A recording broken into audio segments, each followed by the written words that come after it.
제가 아주 어렸을 때입니다. 아버지의 손에 이끌려서 한 번은 이게 산에 올라갔던 기억이 있습니다. 부산의 어떤 산이었는데 그날의 날씨가 지금과 같은 이렇게 무더운 여름이었던 것 같습니다.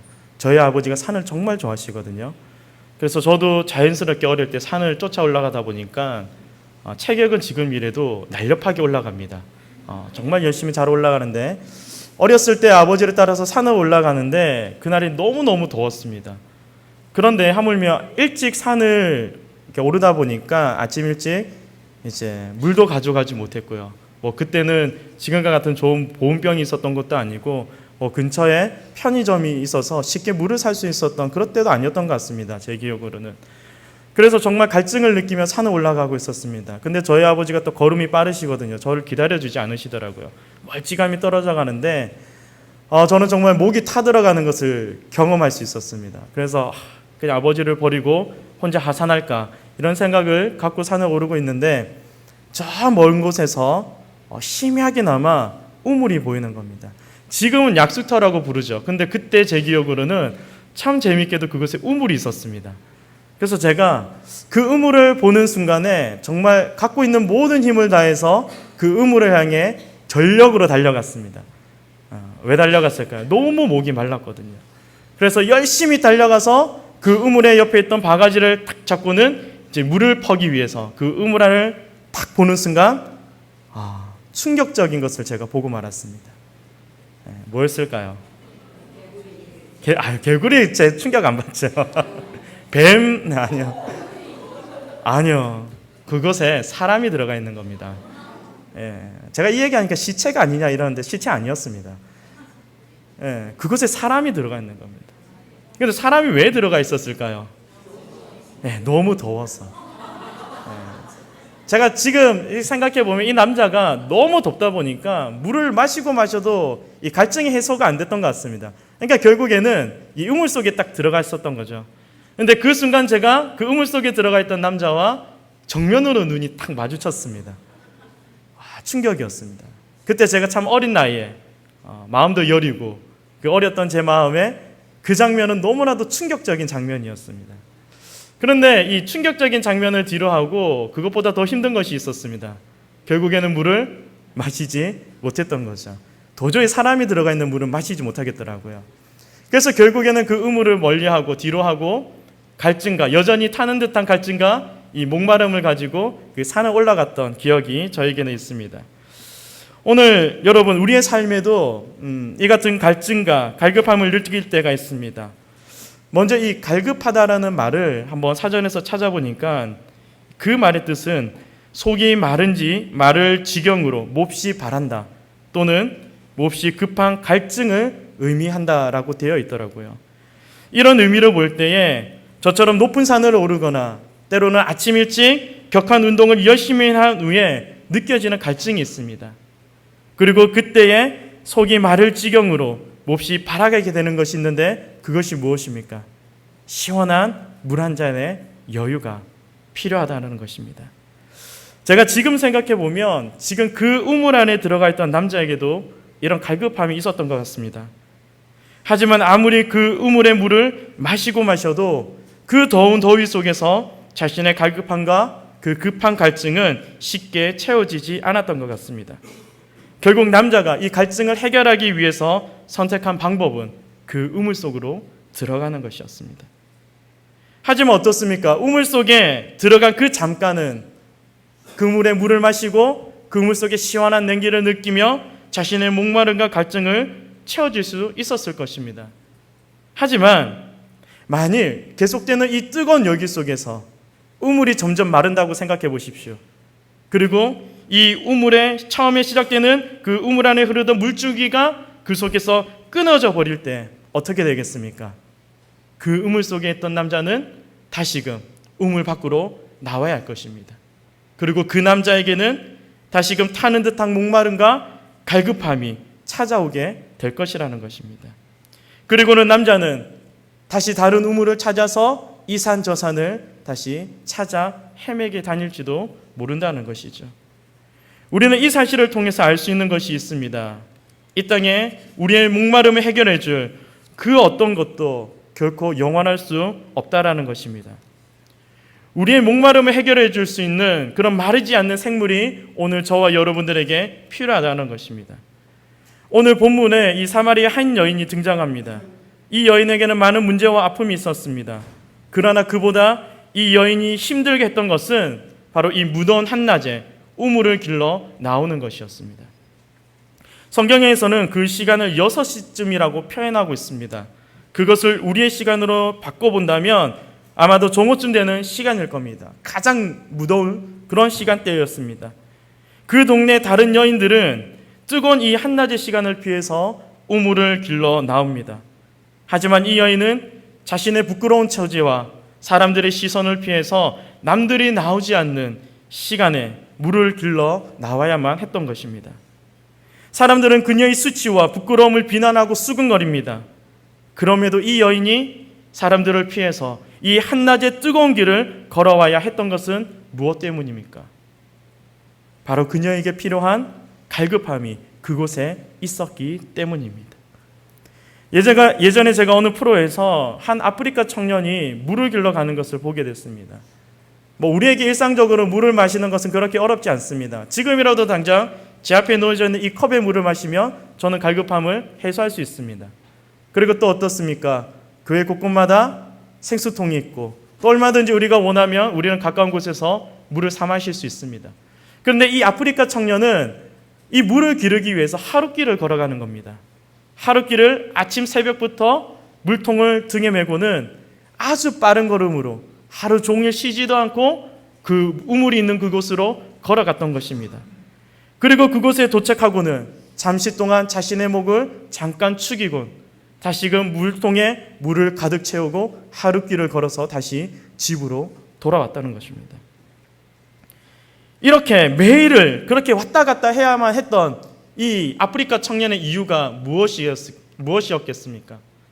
바로 이 우물의 물이 우리가 볼 때는 단순해 보이는 이 물이 그들에겐 생존의 조건이었다는 것입니다. 오늘 이 여인에게도 이 우물의 물은 자신과 가족들에게는 없어서는 안 될 그런 생존의 조건이었습니다. 이 여인에게는 생존의 갈급함을 채워줄 그 우물이 필요했던 것입니다. 하지만 매일 그렇게 수고하며 그 우물을 마시고 그것을 채우고 채워도 여인 안의 갈급함은 좀처럼 사라지지 않았던 것입니다. 오늘 우리들 역시 각자의 삶에 대한 갈급함이 있습니다. 그리고 그 갈급함을 해결하기를 원합니다. 남들처럼 좋은 직장과 좋은 연봉을 바라기도 하고 사랑하는 자녀들이 좋은 대학과 좋은 배우자를 만나기를 간절한 마음으로 바라는 것입니다. 그리고 또 어떻습니까? 삶에서 절대로 없어서는 안 될 돈과 권력과 인기에 대한 갈급함이 있습니다. 더 가지고 싶습니다. 남들에 비해서 더 많은 것을 누리고 그것을 통해 행복하게 살고 싶습니다. 하지만 그것에 집착하고 자신의 삶 속에서 바라는 그 우물의 물을 마시고 마셔도 결코 해결되지 않는 목마름이 있다라는 사실입니다. 그러나 세상의 무엇으로도 우리의 필요를 완전히 채워지지는 못합니다. 세상이 우리에게 자신의 모든 것을 통째로 준다고 하여도 세상은 결코 우리를 만족시키지 못한다는 것입니다. 그렇다면 오늘 이 땅에 살아가는 그리스도인에게 그렇다면 무엇을 통해 우리의 이 같은 갈급함을 채울 수 있는 것일까요? 성경은 그것에 대해서 이렇게 말씀하고 있습니다. 오직 하나님만이 우리의 영혼을 만족시키는 분이라고 말씀하고 있는 것입니다. 시편 23편 서두에서 여호와는 나의 목자시니 내게 부족함이 없으리로다 라고 말씀하고 있습니다. 곧 우리의 갈급함을 만족시키는 분은 우리의 목자 되시는 여호와 하나님 뿐이십니다. 오늘 본문에서 이 한 여인의 일상 가운데 예상치 못한 일이 일어납니다. 그것이 무엇입니까? 바로 우물을 길러간 그곳에 예수님이 계셨습니다. 더 정확히 말하자면 예수님께서 여인을 만나기 위해 그곳에 오셨다라는 것입니다. 그리고는 7절에 우물에 물을 길러 나온 여인을 향하여 물을 좀 달라고 말씀하십니다. 물 좀 주시겠습니까? 물론 시작은 이렇습니다. 하지만 예수님께서는 이곳에서 자신의 목마름을 해결하기 위하여 그곳에 오신 것이 아닙니다. 예수님은 이곳에서 만나는 바로 이 한 여인의 진정한 목마름과 진정한 필요에 대하여 더 깊은 관심을 가지고 계셨습니다. 그렇다면 예수님께서 그 여인을 바라보며 깊이 관심 갖고 있었던 것은 바로 무엇이었습니까? 오늘 우리 함께 10절 말씀을 함께 보시겠습니다. 10절입니다. 예수께서 대답하여 이르시되 내가 만일 하나님의 선물과 또 내게 물을 줄라 하는 이가 누구인 줄 알았더라면 내가 그에게 구하였을 것이요 그가 생수를 내게 주었으리라. 아멘.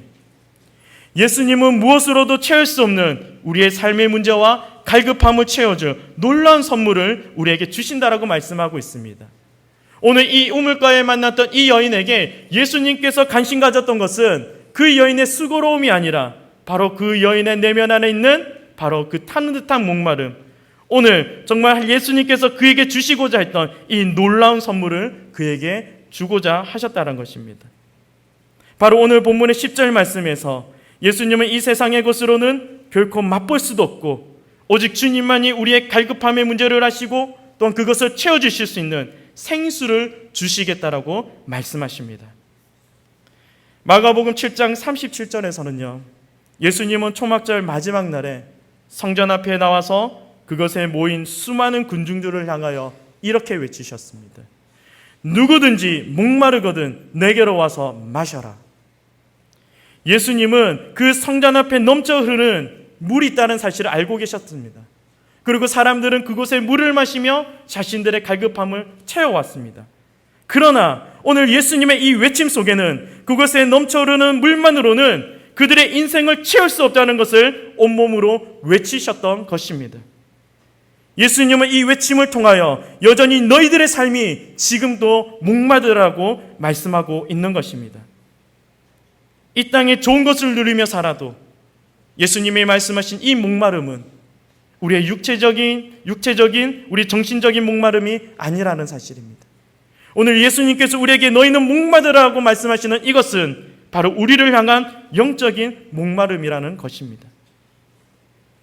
주님은 이 생수를 통하여 우리의 영적인 목마름이 하나님의 모든 충만하신 것으로 충만해지기를 원하십니다. 오늘 주님은 우리에게 주시는 이 생수는 결코 우물 안에 갇혀있는 물이 아닙니다. 그리고 이것은 언젠가 그 씨앗이 말라버리고 사라지는 것도 아닙니다. 우리에게 주시는 주님의 생수는 그분 안에서 끊임없이 흘러넘치는 사실입니다. 그리고 그것은 늘 새롭게 솟아나며 언제나 신선하고 살아있습니다. 그렇기에 이 생수를 한번 맛본 자들은 세상의 다른 우물을 찾아 헤매는 것이 아닙니다. 세상에 더 좋은 것을 찾아서 그 우물을 마시고 계속해서 그 우물을 마시는 그것을 찾지 않는다는 것입니다. 오히려 주님을 통하여 공급되어지는 그 살아있는 생수를 더욱 소망하게 되는 것입니다. 하나님, 오늘 내게도 끝없이 흘러넘치는 이 솟아나는 하나님의 살아있는 생수를 나에게 부어주셔서 오늘 나의 이 갈급함을 채워주시옵소서. 우리는 이것을 내 안에 채워주실 것을 간절히 기대하고 또한 그것을 기대하는 삶을 살아가야 되는 것입니다. 그렇다면 오늘 본문에서 예수님이 이 여인에게 주시려는 생수는 무엇입니까? 14절 함께 보시겠습니다. 14절, 내가 주는 물을 마시는 자는 영원히 목마르지 아니하리니 내가 주는 물은 그 속에서 영원히 영생간으로 솟아나는 샘물이 되리라. 아멘. 예수님이 주시는 물을 마시면 영원히 목마르지 않습니다. 그리고 우리가 이 물을 마시면 이 물은 우리 안에서 영생하도록 솟아나는 샘물이 됩니다. 왜 그렇습니까? 이것은 우리 안에서 일어나는 하나님의 역사이며 성령께서 우리 안에 일으키시는 기적의 결과이기 때문입니다. 결국 그리스도인의 갈급함은 우리는 어디에서 찾을 수 있습니까? 그것은 바로 우리 안에 영원한 생명을 소유하는 것입니다. 곧 우리의 영원한 생명이신 예수 그리스도를 소유하고 그분으로부터 흘러넘치는 이 생수를 먹고 마심으로 오늘 우리의 영적인 이 목마름을 해결하는 것입니다. 삶의 소망이 없이 살던 사람들이 이 생물을 마심으로 삶의 소망을 회복하고 비전을 가지게 되고 꿈을 가지게 되고 새로운 삶을 살아가게 되는 것입니다. 마지막으로 오늘 지금 이 여인에게는 예수님이 말씀하신 이 생수를 기대하는 모습이 결코 보이지 않습니다. 오히려 이 여인은 예수님의 그 말씀을 조금 엉뚱한 이야기, 조금은 지금 나와의 상황과는 전혀 다른 이야기처럼 들리고 있다는 것입니다. 왜 그렇습니까? 예수님이 말씀하시는 이 생수를 얻는 것을 기대하기에는 지금 자신의 상황과 환경적으로는 그것이 매우 어려워 보인다는 것입니다. 11절에 여자가 이르되 주여 물기를 그릇도 없고 이 물은 깊은데 어디서 당신이 그 생수를 얻겠사옵나이까? 다시 말해서 지금 이 상황에서 예수님이 말하는 이 생수를 결코 이 여인이 기대하기랑 매우 어려워 보인다는 것입니다. 그러나 여러분, 오늘 이 여인에게 예수님께서 주시고자 하는 생수는 무엇입니까? 그릇에 담겨있는 시원한 물 한 사발을 그에게 특별한 물이라고 주는 것이 아니라는 것입니다. 바로 그 여인 앞에 있는 예수 그리스도, 그분을 이 여인이 만남으로 말미암아 그가 맛보지 못했던 영원한 그 생명의 물을 예수님을 통하여 맛보게 하신다는 것입니다. 예전에 제가 중등부 겨울 수련회를 준비할 때였습니다. 그런데 한 선생님이 무서운 표정을 지으며 저에게 찾아왔습니다. 그분이 저를 찾아온 이유는 우리가 가는 이 수련회 장소가 마음에 들지 않았던 것입니다. 그 선생님을 볼 때는 저희가 수련회를 가려는 그곳이 너무나도 작고 시설은 너무나도 열악하고 마치 그 잠자리에 잘 때 바퀴벌레가 기어갈 것 같은 그런 장소였기 때문입니다. 그래서 이 선생님이 저를 찾아와서 이렇게 얘기합니다. 전도사님, 아니 우리 아이들이 오래전부터 이렇다 할 크다는 집회는 다 가봤고 남들이 말하는 곳은 다 가봤고 그곳에서 그렇게 이 아이들이 집회를 다니며 얼마나 눈높이가 높아졌는데 아니 어디서 이렇게 듣도 보도 못한 집회 장소에 그리고 이런 열악한 환경 속에 우리 아이들을 보낼 수 있습니까? 전도사님, 조금만 신중해 주시죠. 저는 결코 아이들 보낼 수가 없습니다.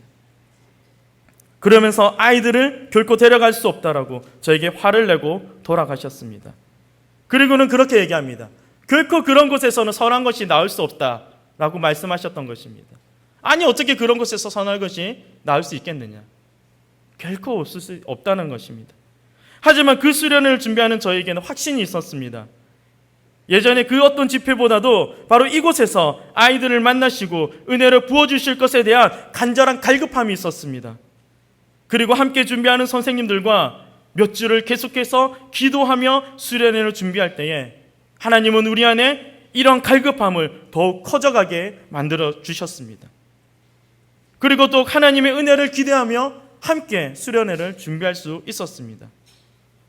결과만 놓고 이야기를 한다면 정말 그곳에서 하나님은 우리 아이들이 한 사람 한 사람마다 하나님의 놀라운 은혜를 부어주셨고 그것을 경험하는 것을 우리는 볼 수가 있었습니다. 사랑하는 여러분, 하나님은 우리에게 그분의 은혜와 능력을 채워주시기를 바랍니다. 그러나 이 채우시는 은혜가 결코 상황과 환경의 문제에 있지 않다라는 것입니다. 하나님의 부어주시는 은혜는 결코 교회에만 머무는 것이 아닙니다. 결코 우리가 함께하는 모임에만 있는 것이 아닙니다. 하나님은 우리의 삶의 자리에서 저와 여러분들이 살아가는 그 삶의 모든 영역마다 하나님의 이 놀라운 은혜와 하나님의 그 능력을 부어주시기를 간절히 원하신다는 사실입니다. 그렇다면 우리는 어떻게 해야 합니까? 우리는 그분의 채우심을 갈급한 마음으로 기대하고 하나님 앞에서 간절히 마음으로 반응하는 자에게 하나님께서 언제 어디서나 하나님의 채우시는 그 놀라운 은혜가 있다는 사실을 기억해야 한다는 것입니다. 마틴 로이드 존스 목사님이 그리스도인에게 일어날 수 있고 또 그리스도인을 가장 황폐하게 하는 한 가지가 있다면 그것은 자신의 삶 속에서 무슨 일이 일어나리라는 기대를 접는 것이라고 말하였습니다. 그리고 그들이 그렇게 기대하지 않는 중요한 이유가 바로 내 삶 속에 하나님을 향한 진정한 갈급함을 잃어버리고 살아가는 것이 바로 큰 이유라고 지적하고 있습니다. 여러분, 갈급함이 사라진 곳에는 그것에 대한 기대감이 사라지고 마는 것입니다. 예배에 대한 갈급함이 사라지면 예배의 기대감이 사라집니다. 성도가 함께 모여 다음 세대와 여러 교회의 문제들을 안고 기도하는 자리에 대한 갈급함이 사라지면 기도에 대한 기대감이 사라집니다. 선교와 복음 사역에 대한 갈급함이 사라진 곳 역시 하나님의 나라의 확장과 새 생명을 구원하는 일을 더 이상 기대하지 않게 된다는 것입니다. 사랑하는 여러분, 그렇다면 오늘 우리는 무엇을 기대해야 합니까? 하나님을 만나는 자리는 우리의 삶에 놀라운 변화가 일어나는 자리입니다. 하나님을 만나는 자리는 그분의 능력을 경험하는 자리입니다. 하나님을 만나는 자리는 우리의 갈급함 위에 세상의 것으로는 채워질 수 없지만 그분을 통하여 영원히 목마르지 않을 생수를 채워주심을 경험하는 특별한 자리인 것입니다. 그렇다면 우리의 예배는 하나님을 향한 영적인 갈급함으로 채워져야 합니다. 우리의 찬양은 하나님의 영광을 사모하는 마음으로 가득 넘쳐나야 할 것입니다. 기도하는 자리마다 교회와 영혼을 위한 갈급한 부르짖음과 눈물이 채워져야 할 것입니다. 그저 일상적이고 기계적인 예배 자리가 아니라 이곳에 함께한 모든 성도가 하나님을 향해 우리의 마음과 입술을 열고 그분의 임재하심을 간절히 기대하고 우리의 영적인 목마름을 채워줄 하나님의 생수를 소망할 때에 하나님은 반드시 그곳에 우리의 각자의 마음에 우리의 각자의 갈급함을 하나님께서 채워주시고 그곳에 놀라운 은혜를 경험하게 하실 줄 믿습니다.